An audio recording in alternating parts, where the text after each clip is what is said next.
അപ്പോൾ നമ്മളിന്നിവിടെ ഉണ്ടാക്കാൻ പോകുന്ന ഒരു ടയർ കൊണ്ട് ഒരു അടിപൊളി താമരക്കുളം കൊണ്ട് ഉണ്ടാക്കാൻ പോകുന്നത്. അപ്പോൾ ഈ ഒരു ടയർ കൊണ്ട്, ഈ ഒരു ആക്ടിവേറ്റ് ടയർ കൊണ്ടാണ് നമ്മൾ ഉണ്ടാക്കാൻ പോകുന്നത്.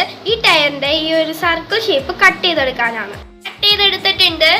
ഇനി നമ്മളിപ്പോൾ ചെയ്യാൻ പോകുന്നത് ഒരു പെൻസിൽ എടുത്തിട്ട് നമുക്ക് ഇതിന് ഇവിടെ ഡിസൈൻ വരച്ചു കൊടുക്കാനാണ് പോകുന്നത്. നമുക്ക് ഇതിൻ്റെ ഒരു ഡിസൈനിൽ കട്ട് ചെയ്തെടുക്കണം. അതുകൊണ്ട് നമുക്ക് ഇതിൽ ഡിസൈൻ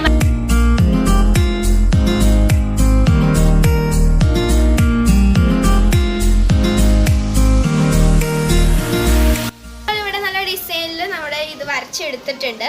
അപ്പോൾ നമുക്കിത് കട്ട് ചെയ്ത് എടുക്കാം. അപ്പം നമ്മളിത് കട്ട് ചെയ്തെടുത്തിട്ടുണ്ട്.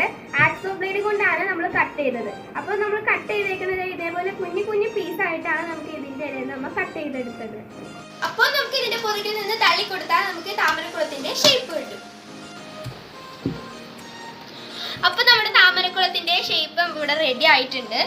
അടുത്ത നമ്മൾ ഇതിൽ ചെയ്യാൻ പോകുന്നത് ഈ റൗണ്ട് അടക്കാന്നുള്ളതാണ്. അപ്പോൾ ഈ റൗണ്ട് അടക്കാൻ നമുക്ക് വേണ്ടത് ഒരു ഫൈബറിൻ്റെ പ്ലേറ്റ് ആണ്. ഈ പ്ലേറ്റ് നമുക്ക് ഇനി ഇവിടെ ഒട്ടിക്കാനായിട്ട് വേണ്ടത് ഫ്ലെക്സ് ഒട്ടിക്കണം പശയാണ്. ഇനി നമ്മൾ അടുത്തത് ചെയ്യേണ്ടത് ഇതിൽ ഫുള്ളായിട്ടും വൈറ്റ് കളർ പെയിന്റ് അടിക്കണം. ഈ വൈറ്റ് കളർ പെയിന്റ് അടിച്ചതിന് ശേഷം നമ്മൾ ചെയ്യേണ്ടത് നമ്മുടെ ഈ ഗോൾഡൻ കളർ സ്പ്രേ പെയിന്റ് ഫുള്ളും അടിച്ചു കഴിഞ്ഞാൽ നമ്മുടെ താമരക്കുളം റെഡി. അപ്പോൾ നമ്മുടെ താമരക്കുളം ഇവിടെ റെഡി ആയിട്ടുണ്ട്. അപ്പോൾ ഇത് നമുക്ക് ഈസി ആയിട്ട് ഉണ്ടാക്കാനുള്ളതാണ്. പിന്നെ ഇതിൻ്റെ ഫിനിഷിംഗ് എന്നൊക്കെ പറഞ്ഞാൽ നല്ല അടിക്കൊക്കെ നല്ല അടിപൊളിയായിട്ട് ഫിനിഷിംഗ് ആയിട്ടുണ്ട്. അപ്പോൾ ഇത് നിങ്ങൾക്ക് വീട്ടിൽ ഉണ്ടാക്കാൻ പറ്റിയതാണ്. അപ്പോൾ എല്ലാവരും ഒന്ന് ട്രൈ ചെയ്ത് നോക്കണം.